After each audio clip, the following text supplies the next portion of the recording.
Hello, AP Computer Science distance learners. We are on our way into Chapter 2 today. We finished up Chapter 1, took the test previously. If you didn't get it done, schedule time with me to get it taken. All right, at any rate, so we're going to start Chapter 2, and the first thing we're going to do is variables. So it's mostly about variables and then arithmetic operations like add, subtract, multiply, divide, all that stuff. All right. I also put out here a link to the programming exercises. You can, whenever you feel comfortable, start diving into those. Obviously, they're not due for a while, and honestly, a lot of them won't make sense until we've done a few lessons at least. So like at the end of the day, you could maybe do, this first one, maybe the second one, possibly. Right, but then when they start to talk about the scanner, so like these ones, you have to use scanner to do, and we talked a little bit about it last chapter, but likely you don't know a ton about it, so you might want to wait till we go over scanner before doing some of the later programs. So kind of do them as you go, and that's mostly the assignments are just to keep up with these programs. As always, there's optional ones, and then one open one at the end, open-ended one, which I think is kind of fun to have that in there for you. Each chapter I'll have one like that. Okay, so first thing is, so those of you at home, you can take notes on paper if you want. Ultimately, we're going to be taking some notes in Eclipse in a little bit, like typing up a note file. But if you want to take notes in the traditional paper and pencil way, you certainly can too. So my first question for you is, what is a variable? So you've probably seen that in math. What do you know about it? So pause the video and see if you can recall a definition. Okay, so in computer science, a variable is anything that we want to keep track of. Okay, and every variable will have a name and a value in our code, and then the values may change just like in math. All right, so that's what we need. So in our programs, anything we want to track or keep track of, that's going to be a variable. So I think a really good way to think of this is, I don't know how many League players we got here, but like, what would be some variables in League? So you have these, if you've never played League, you have these little characters and you go around and try and beat on each other and kill each other. So what type of things would they need to track in League of Legends? So see if you can pause the video and see if you can come up with at least a couple variables that they would have to track in League of Legends.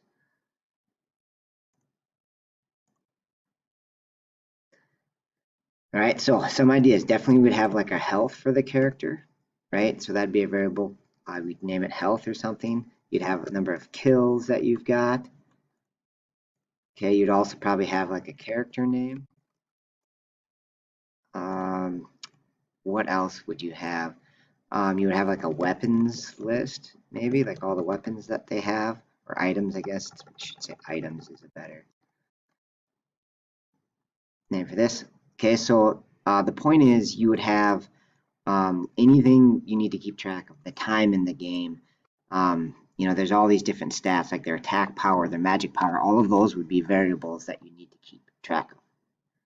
Okay, so every program, not every, but almost all programs have variables, data that you need to keep track of.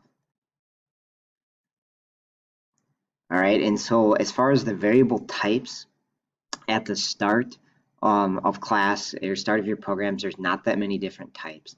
They're going to use what's called an int for an integer number, like -3, 0, 1, 10, non-decimals. And then if you have a decimal, like say you were doing money at the store or something, then you would want to use the variable type called double. Okay, and then I think this is a good question. Can you pause the video and think if I think there's at least one more like really basic primary thing that you'd need to keep track of in a program.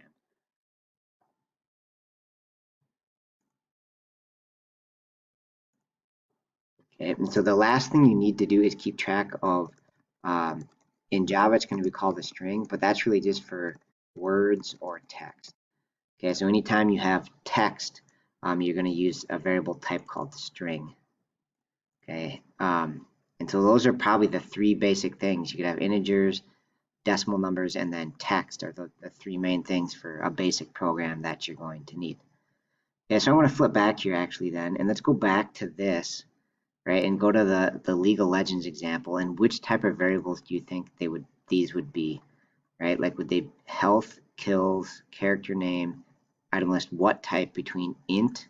So I can go back to your choices. Actually, I can type them right here for you if you want. Your choices would be int, double, and string. And actually, one of these is a trick question at this point, but what do you think these would be? Pause the video and give it your best shot. Okay, so your health would most likely be an int, unless you have a decimal amount of health, but I think most likely that's going to be an integer. Kills also an int, because you probably can't have half kills. Character name, like Super Killer Man 47 or whatever, that would be a string, right? That would be text. And item list, this is actually kind of a trick question. So these would probably be strings, but you'd have more than one. And so when you have more than one of the same variable, that's called an array. So that's what the brackets are for, and that's called an array, which is a type of variable that you're not going to do till chapter 6. But it's good to show you that if you have more than one variable of the same type, like a bunch of items, then you can store them in an array. That's the whole point of an array. So that was a little advanced, but it all mixes together, so it's good to preview it as much as I can. Okay, so when you create a variable in Java, it's called declaring a variable. And this is a whole bunch of junk that I took out of your book. But basically, you do the type first, so int or double or string. Then you give it a name. So I'm assuming this is like some sort of pop example, cans per pack. And then you give it a value. So you do equal 6. And in math class, equal generally means the two sides are the same or balanced. In Java, what it means is it takes whatever's on the right and assign it to the value on the left. So this variable cans per pack is going to take the value of 6. All right. So one of the ways to think of a variable is actually like a little bucket, right? So I'll attempt to draw this, and you give the bucket a name like cans per pack. Sorry, I can't write that underneath there because my typing's not very good. But then it has a value, so you can put the value of 6 in there, and then later on you could change it. You could say, nope, we're going to change it, and we want to have 7 cans per pack. So you can change the value that's in the bucket. So this is just like a holder. It holds a piece of information. Think of like kills, right? So even a better example might be your League of Legends kills, or some other game where kills are the objective. Sorry for the poor handwriting there. Kills. Maybe I'll type it out. Give me a second here. Apologies. So you might be tracking kills, okay? And at the beginning of the game, not surprisingly, that might be 0. But then as the game goes on, you gain more kills. So this could change to a different value like 1. Maybe you get a pentakill.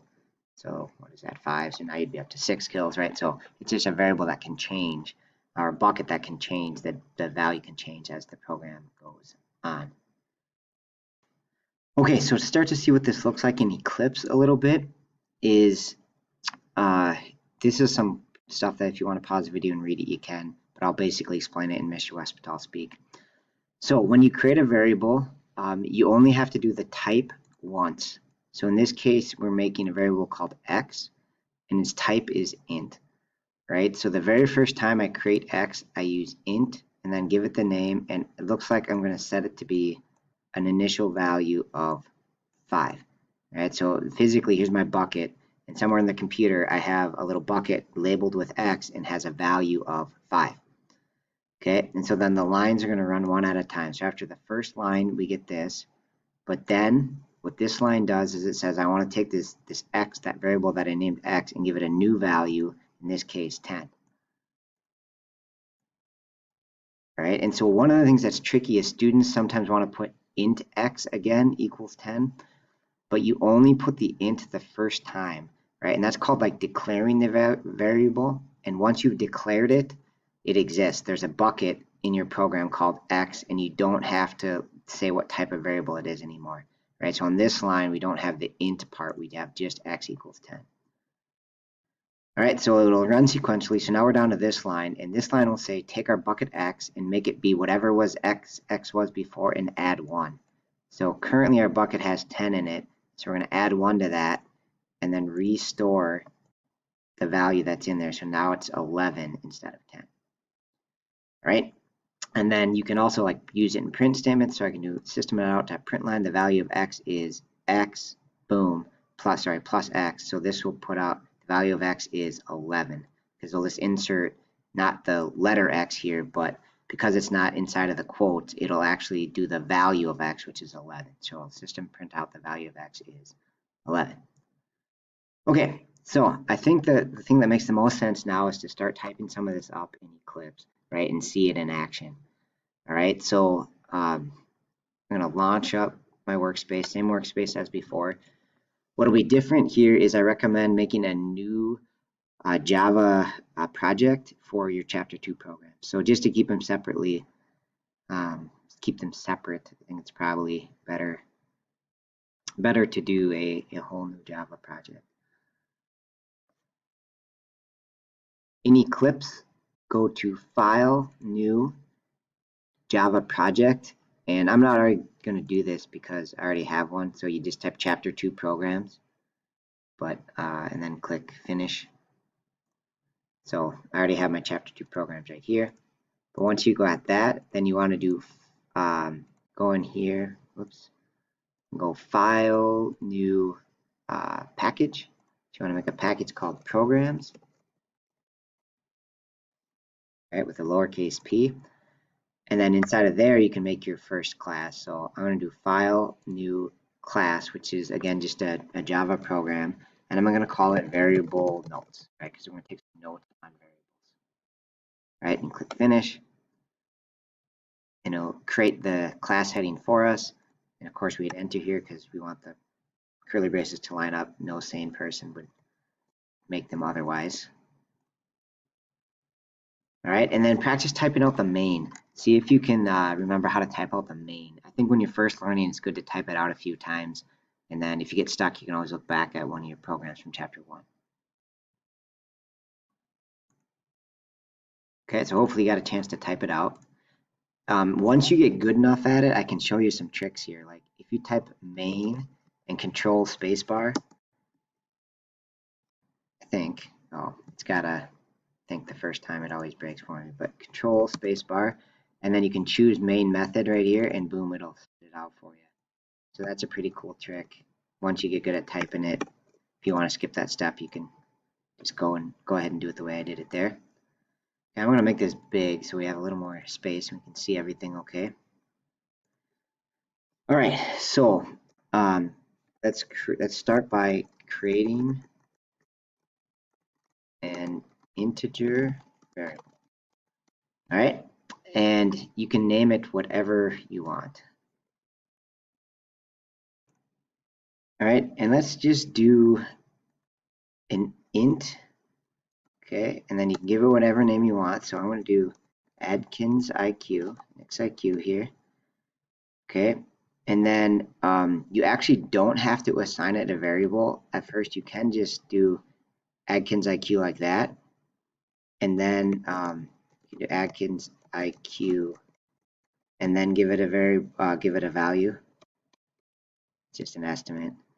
Okay, so you can do it that way, or you can do all in one line, like int Adkins IQ equals 88. So you can either, like this is called declaring it, creating it, and then this gives it a value. But you can do those steps in the same single line too. This is kind of the traditional way to doing it, but you can keep them separate. All right, and it's complaining right now because you can't have two variables with the same name. So I'll just delete this first one and we'll do it the more traditional way. Okay, and let's just practice printing it out once. So let's do sysout, do Nick's IQ is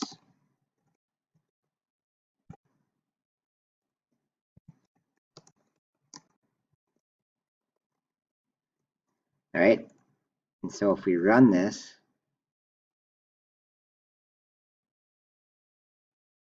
IQ of 88. Okay, and so last year Nick had me as a teacher, so that means his IQ would increase. So that's maybe what we'll do next, but I'm almost out of time, so I'll have to start on the next video.